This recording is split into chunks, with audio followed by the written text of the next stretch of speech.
বগদাদ শহরে বড় পীর সাহেব হুজুর রহমাতুল্লাহ আলাইহি একদিন রাস্তা দিয়ে হেঁটে হেঁটে যাচ্ছেন, আর ওনার একটা ক্লাসমেট ছিল, ক্লাসের বন্ধু, ক্লাসমেট ছিল, একসঙ্গে পড়াশোনা করেছে। কথা শুনছেন তো? একসাথে পড়াশোনা করেছে। তো ওনার বন্ধু তো বড় পীর সাহেব হুজুর একজন বড় আলেম, আল্লাহর ওলি। ইনার দরবারে হাজার হাজার মানুষের যাতায়াত, উঠা বসা। বন্ধু সহ্য হতো না যে আমরা একসঙ্গে পড়লাম, একসঙ্গে খেলাধুলা করলাম, একসঙ্গে সব কিছু করলাম, আর আব্দুল কাদের কিনা আজকে হাজার হাজার মানুষকে নিয়ে বায়াত করে, মুরিদ করে, ওয়াজ করে, আর সেই বন্ধু হয়ে একই ক্লাসের ছাত্র হয়ে আমি পারবো না। তো সেও দরবার টরবার খুলে বসেছে, পীর মুরিদি করছে। শুনছেন না? বড় পীর সাহেব হুজুর বাগদাদ শহরে শুয়ে আছে। বড় পীর সাহেব হুজুর একদিন ওই বন্ধুর বাড়ির সামনে দিয়ে হেঁটে যাচ্ছে, আলেমটার বাড়ির সামনে দিয়ে হেঁটে যাচ্ছে। আর আলেমটা দেখতে পেয়ে গেছে যে আব্দুল কাদের জিলানী হুজুর যাচ্ছে। তারপরে বসে বসে একটু ইনসাল্ট করেছিল, ছোট করেছিল, কি বড় আলেম হয়ে গেছে, আব্দুল কাদের বড় আলেম হয়ে গেছে, উনি সব জানে, আমরা যেন কিছু জানি না। ওনাকে একটু ছোট করতে চাইলে বড় পীর সাহেব হুজুর কিচ্ছু বললেন না, সবর করে চুপ করে মাথা হেঁট করে চলে গেলেন। একবার জোরে বলুন না সুবহানাল্লাহ। যারা আল্লাহ পাকের আবেদ বান্দা হয়, ওলি বান্দা হয়, মাহবুব বান্দা হয়, তাদের মুখের কথা কম হবে। গালিগালাজ যেখানে হবে সেখান থেকে পালাবে, ঝগড়া ঝামেলা দেখলেই পালাবে। কি কথা ঠিক না? কোরআন শরীফে আছে তো, ইবাদুর রহমান, কোরআন পাকে আছে। যারা আল্লাহ পাকের ইবাদুর রহমান বান্দা হবে, তাদেরকে যদি কেউ গালিও দেয়, তারা চুপ করে মাথা হ্যাট করে চলে যাবে।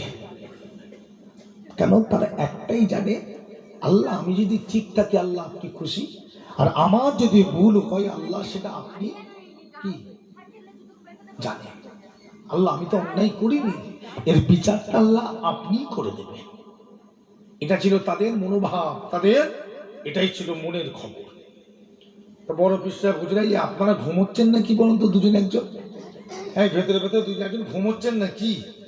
একজন একটু তাকবীর দেন, নারায়ে তাকবীর, জোরে সোরে বলেন নারায়ে তাকবীর, নারায়ে তাকবীর। সিলসিলায়ে হক ফুরফুরা শরী, সিলসিলায়ে হক মুজাদ্দিদুজ জামান, নারায়ে তাকবীর। একটা দিন জলসায় বসে কিসের ঘুম? সারা বছর ঘুম হচ্ছে, হ্যাঁ আজকে জলসায় 2 ঘন্টা 1 ঘন্টার জন্য বসে তাও ঘুমাবে? ঘুমিয়ে পড়লে তো আবার ওগুলো খাবে কি? ছেলেগুলো প্যাকেট করছে দেখলাম, ঘুমিয়ে পড়লে তো আবার ওগুলো খাবে কি? আমার ভাই জানে না বাবাজিরা, আর মেয়েগুলো তো কথা বলছে, আমার মেয়েগুলো খুব বিয়ারা, জানেন? এই মেয়েগুলো খুব বিয়ারা। একটা মশলা বলে যায়, শোনে, শরিয়াতের হুকুম আছে, মেয়েদের হাতে চুড়ি পরা যাবে না, জানেন তো? মেয়েদের হাতে চুড়ি পরা যাবে না, মেয়েদের পায়ে ঝুমকো পরা যাবে না। কেন বলুন তো? কেন? একটা মহিলা যখন চুড়ি পরে হাঁটে, চুড়িগুলো ঝমক ঝমক আওয়াজ হয়, হয় না? একটা মহিলা যখন পায়ে কি বলে এটাকে, নুপুর, যখন পরে হাঁটে ঝমক ঝমক আওয়াজ হয় না? হয় না? কথা বলবেন তো? একটা আওয়াজ হয়। ঘরের ভেতরে যখন মেয়েটা হাঁটবে, চলাচল করবে, কাজ করবে, চুড়ির আওয়াজ হবে, ঝুমুকের আওয়াজ হবে, ওই পায়ের নুপুরের আওয়াজ হবে। পরপুরুষ ওই রাস্তা দিয়ে যাবে বা পাশে যদি থাকে, তার মনের ভিতরে একটা কিছু একটা তৈরি হবে না? ঘরে মনে মেয়ে আছে, কথা বলবেন তো? একটা খারাপ ধারণা তৈরি হবে না? হবে না? শরিয়াতের হুকুম হলো মহিলাদের চুড়ি পরা যাবে না, ঝুমুক পরা যাবে না, নিষেধ আছে। শুধুমাত্র পারমিশন দিয়ে আছে স্বামীকে খুশি করার জন্য পড়তে পারে। হাতে চুড়ি স্বামীকে খুশি করতে, হাতে পায়ে নুপুর স্বামীকে খুশি করতে পারে, তাছাড়া পড়তে পারবে না। তা হাতে চুড়ির যদি আওয়াজ ছেলেদের জন্য হারাম হয়, পায়ের নুপুরের আওয়াজটা যদি ছেলেদের জন্য হারাম হয়, আর বসে বসে গজর গজর গজর গজর করছে, ওটাকে হালাল নাকি? হ্যাঁ, ওই আওয়াজটা আমাদের জন্য হালাল? ওটাও তো শোনা হারাম। তাহলে বকছে কেন বসে বসে? ভালো যদি না লাগে মা বাড়ি যাও না, আমাদের কি কেন গুণাগার করতে এসছো? কি কথা ঠিক না? ভালো যদি না লাগে তোমরা বাড়ি যাও, নিজেরাও মরবে আর আমাদের গলিয়ে মরবে কেন? মা কেন বোনের আজ ভালো যদি না লাগে ঘরে যে গল্প করে যান, আমরা আপনাদের যাতে শুনতে পারেন তার জন্য আপনাদের সুন্দর আলাদা করে ব্যবস্থাও করে দিয়েছি, কি বলে, যাতে আপনাদের কষ্ট না হয়। আর আপনারা এসে এখানে যদি ঝামেলা করেন এইভাবে, এটা আপনাদেরও গুনাহ হবে, আমাদেরও গুনাহ হবে। খবরদার চুপ করে সবর করে বসে।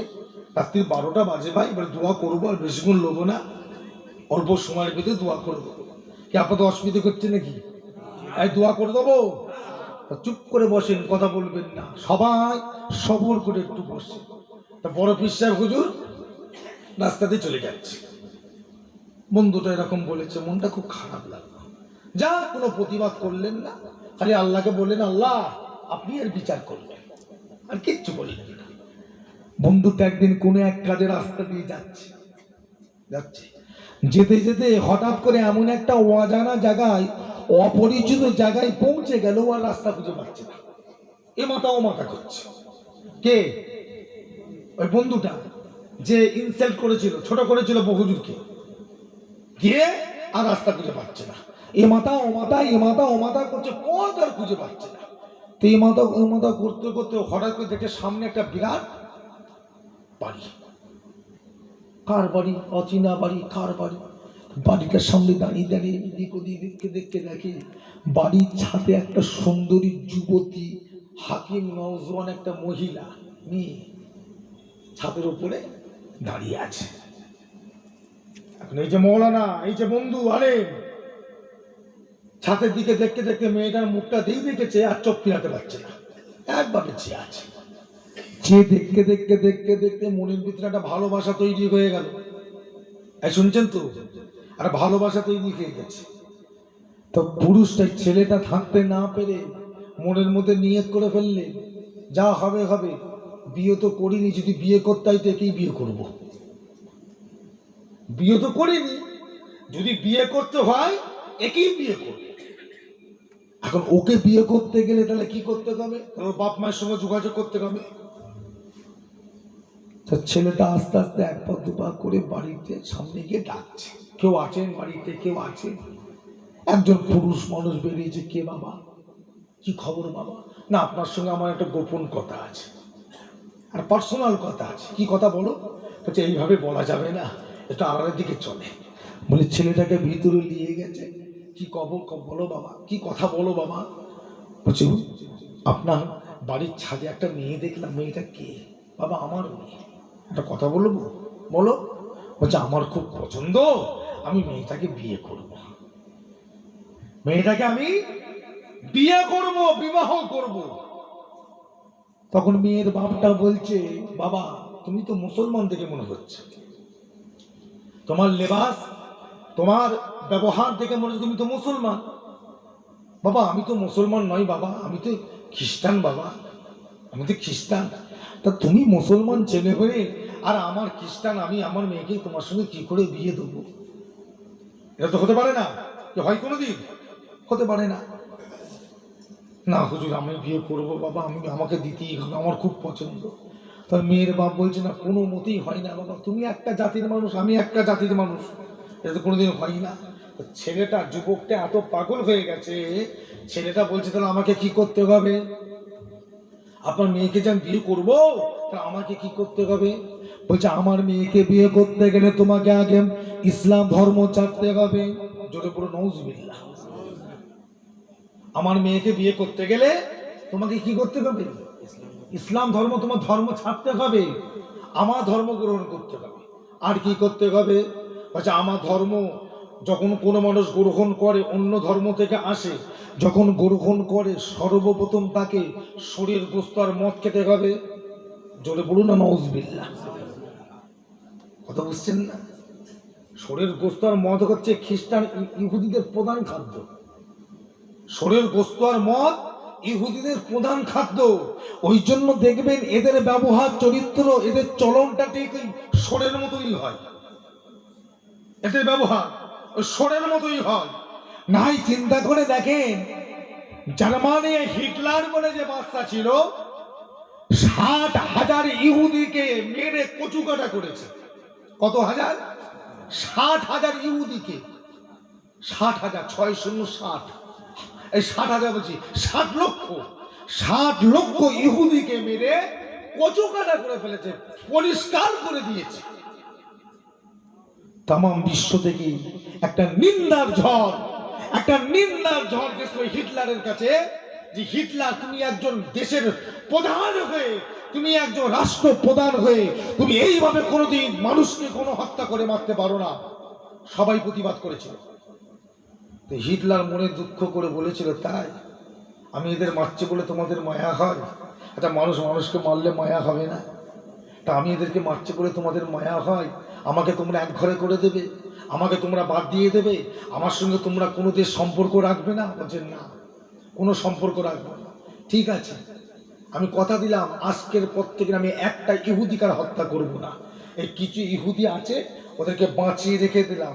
তবে হ্যাঁ, তোমরা যতদিন বেঁচে থাকবে তোমাদেরকে বলতে বাধ্য করানো হবে, তোমরা বলতে বাধ্য হবে যে হিটলার যে কাজটা করেছিল ঠিকই করেছিল, হিটলার কোনোদিন ভুল কাজ করেনি, ঠিকই কাজই করেছিল। এই কথা তোমাদের একদিন বলতে হবে। কি গো, আজ বিশ্বের মানুষের কথা বলছি না বলে নে, এক কথা বলছি না বলে নে। কারণ ইহুদি এমন একটা নোংরা জাত, এত নিকৃষ্ট একটা জাত। কুরআন পাকে যাদের সম্পর্কে আল্লাহ বলেছে পৃথিবীতে দুটো জাতি কোনোদিন মুসলমানদের আপন হবে না, একটা হলো ইহুদি, অপরটা হলো নাসারা। নাসারা বলতে খ্রিস্টান, আর ইহুদি বর্তমান যেটা আছে প্যালেস্তাইন, এরা কোনোদিন মুসলমানদের আপন হবে না। এটা আমার নবী পাকের ভবিষ্যৎবাণী। এরা কোনোদিন মুসলমানদেরকে বন্ধু করে নিতে পারবে না, আর মুসলমান কোনোদিন এদের সঙ্গে বন্ধুত্ব হবে না। আমার নবী বলে গেছে, আজকে না 1450 বছর আগে। তা আমার ভাই জানে না, হিটলার কিছু ইহুদিকে ছেড়ে দিল, বললো আমি আর মারবো না। এখন ইহুদির গুলো মনে বিশ্বাস হয় না, আমাদের মেরে ফেলতে পারে। ওরা পিরানের ভয়ে, জানের ভয়ে জার্মান ছেড়ে সমুদ্র পথে জাহাজে করে পাড়ি দিল। এই দেশ আর থাকবো না, অন্য কোনো দেশে আশ্রয় নেব। কথা বুঝেছেন? অন্য কোনো দেশে গিয়ে কি করবো? আশ্রয় নেব। ওরা ওই জাহাজে পানিতে ভেসে ভেসে আমেরিকায় গেছে, আমেরিকা ওদেরকে জায়গা দেয়নি। ওরা গেছে কোথায় ইউরোপ কান্ট্রি, তারা জায়গা যায়নি। তাম বিশ্বের যত দেশ আছে, প্রত্যেক দেশের সঙ্গে যখন সমুদ্রের সাথে সম্পর্ক, প্রত্যেক দেশে গেছে, কেউ ওদেরকে জায়গা দেয়নি। লাস্টে ওরা জানের বাঁচানোর ভয়ে ওরা এসে পৌঁছালো কোথায়? ওই প্যালেস্তাইন উপকূলে এসে ওদের জাহাজটাকে লঙ্ঘন করে দাঁড় করিয়ে ওরা বাঁচার জন্য জোড়হাত করে প্যালেস্তাইনের মানুষকে বলেছিল, তোমরা আমাদেরকে সাহারা দাও, আমাদেরকে বাঁচাও, আমাদেরকে মেরে ফেলবে, হত্যা করে ফেলবে, আমাদেরকে বাঁচাও। ওই প্যালেস্তাইনের মুসলমানেরা, ওই আপনার জেরুজালেমের মুসলমানগুলো, হামাসের মুসলমানগুলো কি করেছিল? ওদেরকে থাকার জন্য তীর, ওই যে নদীর তীর আছে না, ঠিক আছে তোমরা এই জায়গায় থাকো, এই জায়গায় থাকো, সব ব্যবস্থা, খাওয়া দাওয়া সব ব্যবস্থা করে দিল। আজকে দেখে এমন একটা জাতি যারাই ওদেরকে জায়গা দিল বাঁচার জন্য, সেই ইহুদি জাতি আজকে জায়গা দখল করতে করতে করতে করতে আজকে মুসলমানদের কোণঠাসা করে 100 ভাগের মধ্যে, দেশটার 100 ভাগের মধ্যে 85 ভাগ ইহুদিরা দখল করে রেখেছে। মাত্র 10 থেকে 15 ভাগ মুসলমানদের হাতে আছে, তাও 24 ঘন্টা মারছে, 24 ঘন্টা বোম মারছে। কি কথা বুঝতে পারছেন না? ওই জন্য আল্লাহ নবী বলে গেছে, বাবা এই ইহুদি আর নাসারা কোনোদিন মুসলমানদের আপন হবে না।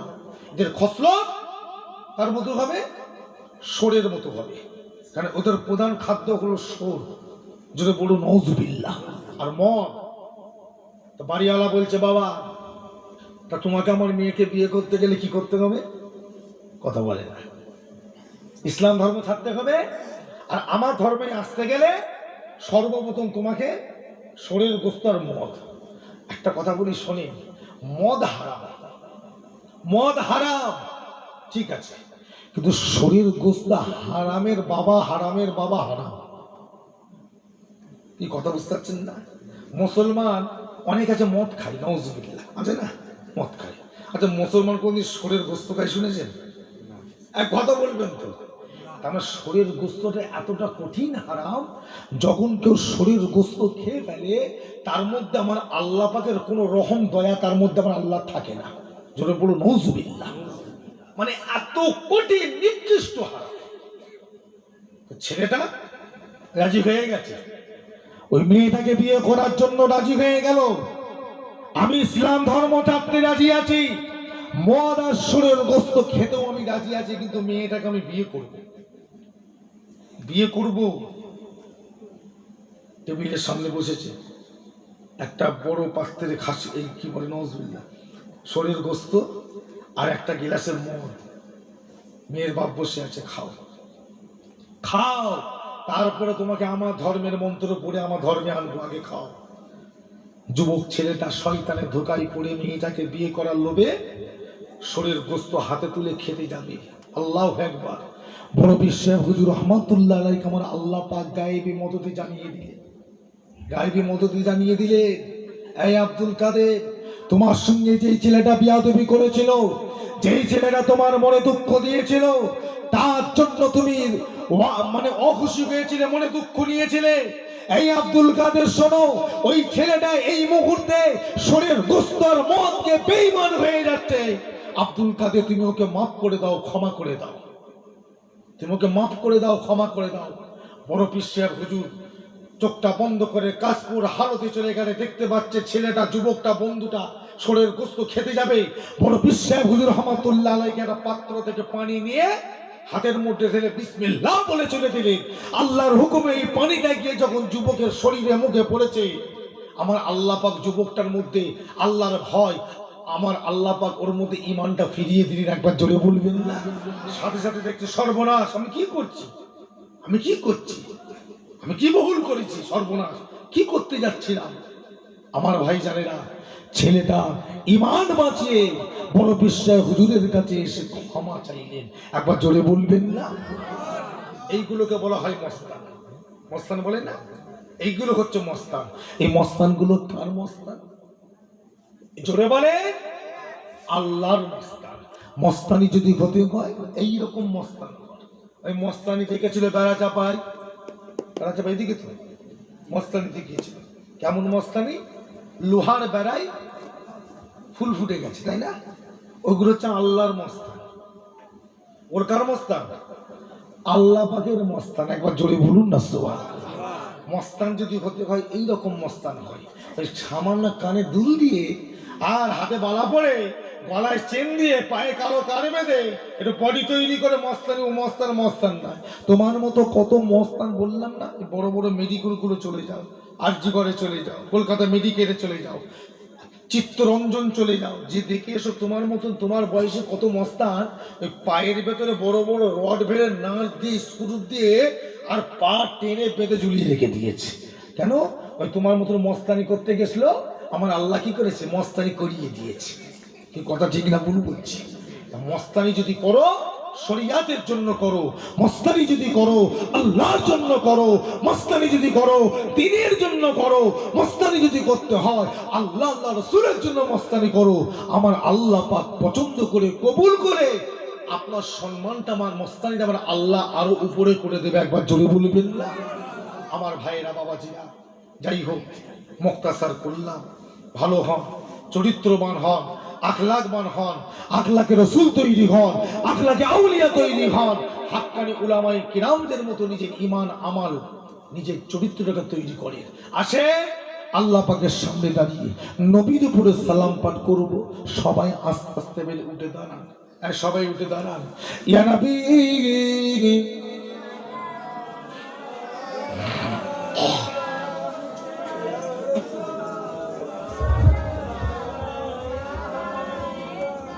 ইয়া হাবিব,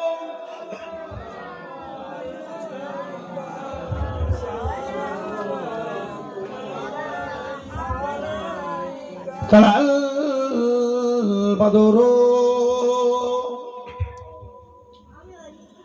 আলাইনা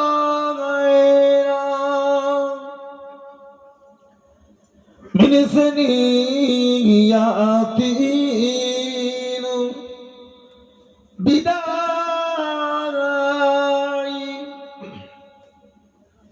ওয়াজাবা শুকুরু আলাইনা মাদানা লিল্লাহ হেদাই ইয়া নবী সালাম ইয়া রাসূল ইয়া হাবিব সালাম জিবরাইল দিলেন যে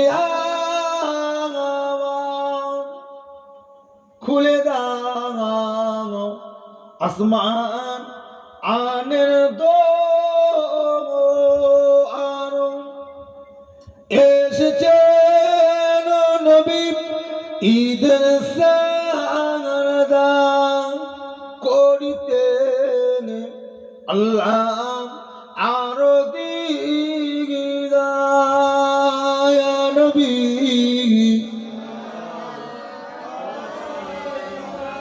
ইয়া রাসূল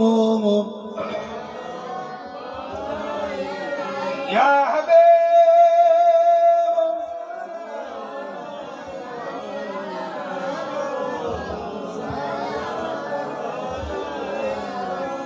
কঠিন হাসরের দিনে কি আছে মোদের কপালে গুনাহগার উম্মাহ আতিব নিয়োগ নবী সঙ্গে নবী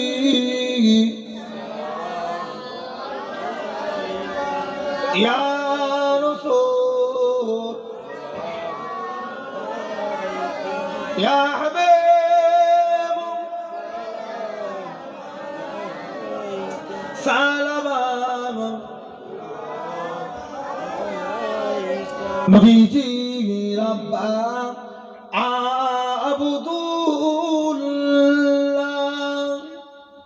নবীজি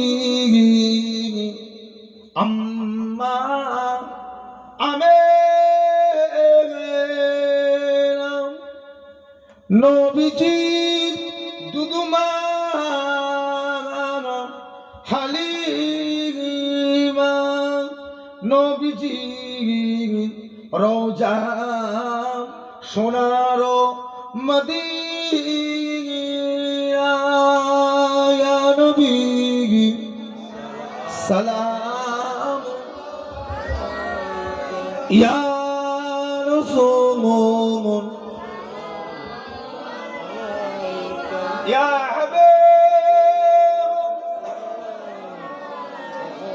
সালাম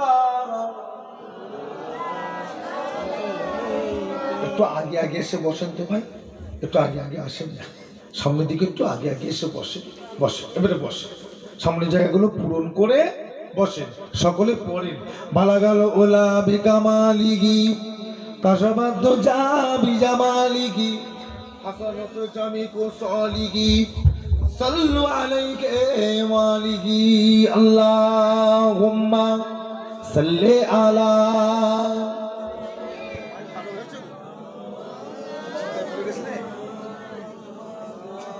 চালাতে পারে না, চলছে কি করে তাই না পারে।